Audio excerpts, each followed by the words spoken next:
Greetings, everyone. Hello, and welcome to our March session of our DBT lesson.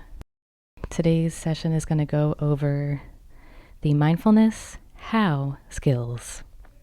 So this is talking about how we do the what skills. If you listen to February and we talked about what do we do during mindfulness, we observe, describe, and participate. And now this month we're going to talk about how do we do that? How do we observe, describe, and participate? So there are 3 how skills, and those are acting non-judgmentally, 1 mindfully, and effectively. Those are our 3 how skills. So the first one, and now this is very wordy, let me warn you all, I realize this is a lot of words, and so if you are an audio learner, this will be perfect, but if you're more of a visual learner, we will have, a brief overview or breakdown of these how skills within the Patreon. So keep an eye out for that as well. So our first how skill, non-judgmentally. Probably one of the most important because I think our brains can tend to naturally judge because our brains just want to categorize things, see things as black and white, and so that makes it easy to tend to judge something as right or wrong. And this how skill is really trying to not do that. We are trying to describe, that what skill of describing. We want to describe without attaching a label or an opinion. Non-judgmentalness is letting go of evaluating and judging your reality. You don't want to attach a label. It's really focusing on the facts, focusing in on what is, not the goods, not the bads, not the shoulds or should nots.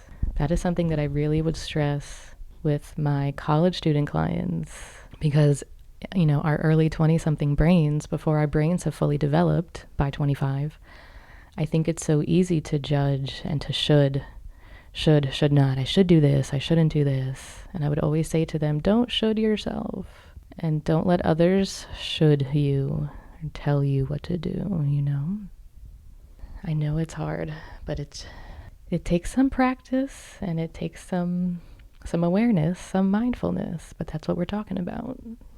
The more you can resist the urge to judge, you're going to be honing that skill of non-judgmentalness. So that means it will get easier over time. Now to get a little bit deeper into the non-judgmentalness, our founder of DBT, Marsha Linehan, she describes 2 types of judgments. Judgments that discriminate and judgments that evaluate. And now you actually want to lean towards one type rather than the other. Now, I assumed that we did not want to discriminate.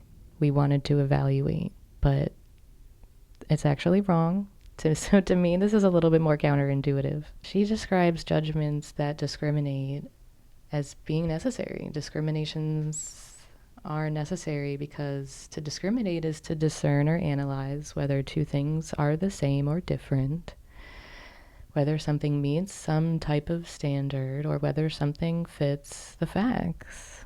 Whereas to evaluate is to judge something or someone as good or bad, worthwhile or not worthwhile, valuable or not valuable. And that's not what we want to do. We don't want to evaluate something as good or bad. Evaluations are something that we add to the facts. They're based on opinions, personal values, ideas in our minds. They are not part of the reality. And so that's why I think it's important to really get distinctive between these 2 types of judgments so that you can be sure which one are you doing. Are you discriminating, meaning you are just trying to differentiate between 2 things, whether they're same or different? Or are you evaluating something as good or bad? So that's what we have to do. We have to try to figure out which one you're doing so that you know which one to let go of. We want to let go of those evaluations. We want to keep the discriminations because our aim in non-judgmentalness is to let go of the judgments that evaluate something as good or bad. We just want to keep the judgments that discriminate and see consequences. We just want to be able to see, oh, is this decision going to have a consequence that is in my best interest or not? We do want to resist judging something as good or bad. Because when we use good and bad, we forget that we're adding something to the reality, and we're adding something to the facts that might not be there. And then we're also predicting the consequences. We treat our judgments as facts when we use that good or bad label.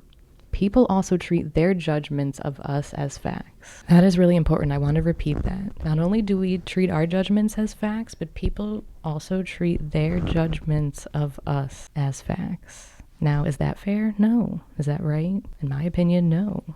But it's what happens a lot in our brains that most of us don't even realize is happening. And again, that's why I love mindfulness, so we can be aware, get familiar with what we're doing, what's happening in our brains. So the basic idea of non-judgmentalness, we're trying to describe reality as what is without adding evaluations of good and bad. We just want to see what it is.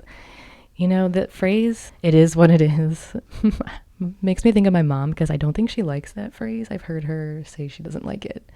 But this is what we're talking about when we talk about non-judgmentalness. We're trying to look at something as just how it is, you know, meaning something or someone just how they are, just how it is, without judging it as good or bad. And so again, I think it's easier said than done, but the more you can practice letting go of good and bad, and you can even replace evaluations with simple statements of "it is," or with descriptions of what is. The goal is not necessarily to replace bad with good, to switch worthless for worthwhile. You're just wanting to accept it as it is, see it for what it is. And the next step, the next house skill, or not the next one is one mindfully. I'm going to get into that next. But to me, I interpret the goal of non-judgmentalists is so that you can effectively evaluate something as whether it's good enough for you. Effectiveness, effectively being one of the house skills. I'm going to get into that. If you can see something for what it is, not see if it's good or bad, see it for what it is, discern, is this right for me? Is this effective for me? Is this in my best interest? Then I think that is how you're going to be the most successful. Let go of that should. If you can resist the urge to say the word should, I think it's going to make this a lot easier as well. One tip she says is replacing should with descriptions of feelings or desires. Non-judgmentalness, you can replace should with describing how you feel. I want things to be different. I want to be different than I am. I hope you'll do this for me. All of those are different than should, right? Now that second scale of one mindfully, I feel like it's pretty self-explanatory. It's the opposite of multitasking. It's one thing at a time. One mindfully means doing one thing at a time, with awareness, of course. It means just for this moment, being present and doing one thing at a time. And of course, not judging it. That way you can effectively evaluate something if needed. One thing to keep in mind of why one mindfully is important is because it stresses the idea that the past is over. It's already happened. It does not exist in the present. And it also stresses the idea that the future has not come into existence yet. It hasn't happened yet. So it really stresses the present, being in the present moment and doing this one thing at a time with awareness. I don't know what your personal thoughts on multitasking, because sometimes you can do it, sure, but most of the time one of those tasks is not being done super effectively. It is pretty inefficient. So yes, it may cut time, but I don't know. I believe in the long run, it's not going to make you more mindful. It's going to make you less mindful. So it is important to try to be, focused on just one thing at a time, one task at a time. And there are certainly different ways to practice this. Where's my checklist? I do have some ideas here. So anytime you're doing a task such as washing the dishes, any sort of cleaning task, right? As long as you're doing that while not doing anything else, then that's practicing one mindfulness. While you're making yourself a meal, tea or coffee, just doing that task without doing anything else. And of course, trying not to think of anything else, trying to think of just only what you're doing. You can even practice one mindfulness with meditation.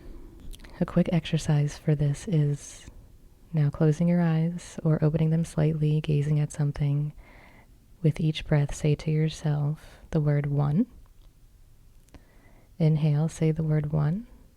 And as you exhale, say the word one. Calmly and slowly. Just doing that for a few minutes is going to really strengthen that ability in your mind. So really just doing one thing at a time, letting go of distractions. Even if you get distracted, it's okay. Don't judge yourself. Just returning back to that task. Even the repetition of going back to something is strengthening your ability to meditate and to focus. So don't judge yourself. Don't get upset if you get distracted and you have to return to something over and over. That is okay. That is strengthening your focus. So hopefully you've learned a little bit about how to be more non-judgmental, why it's important to do things one mindfully. That way you can act effectively. That is our third how skill this month.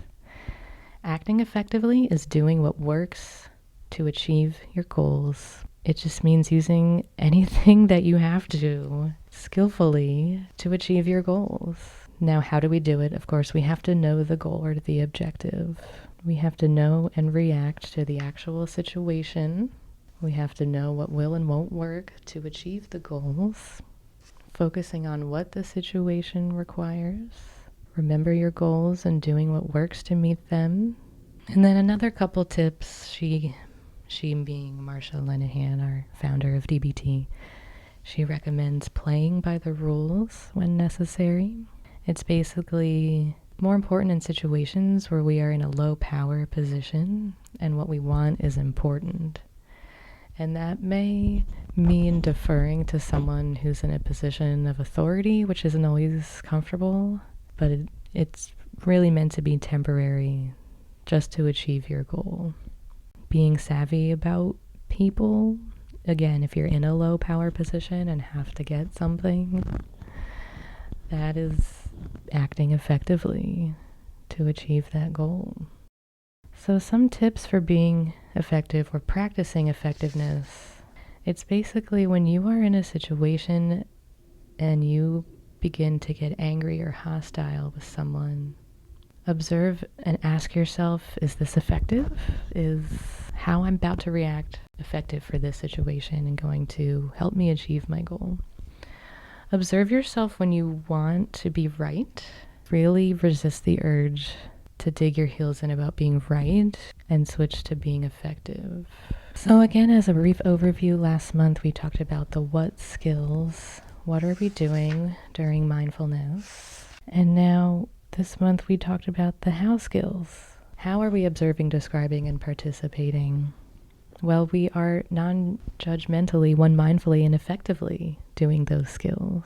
So it is one thing to observe, it's one thing to describe, and then participate. But it's so important to do those things without judging, without adding good or bad evaluations, but more so just discerning, is this right for me? Is this effective for me in this situation? Doing what's right for you in that moment is not going to be the same for everyone, and it's not going to be the same for every moment. So always just give yourself time and space to be mindful, to reflect, to think about how you're feeling in your body, and then how will you proceed so that you can continue to be safe in your body and your mind, and to get through each day with as little stress as possible. That is the goal of DBT, of mindfulness, and of our Mindfulness Hub at Clarity Wellness Solutions.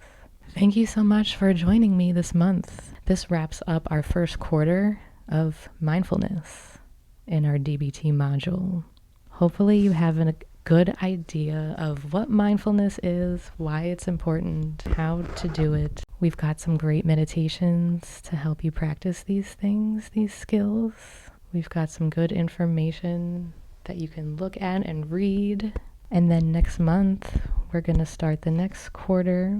Our next module is going to be distress tolerance. So I'm going to spend April, May, and June going over the distress tolerance module of DBT. So I will see you then. In the meantime, please stay kind to yourself.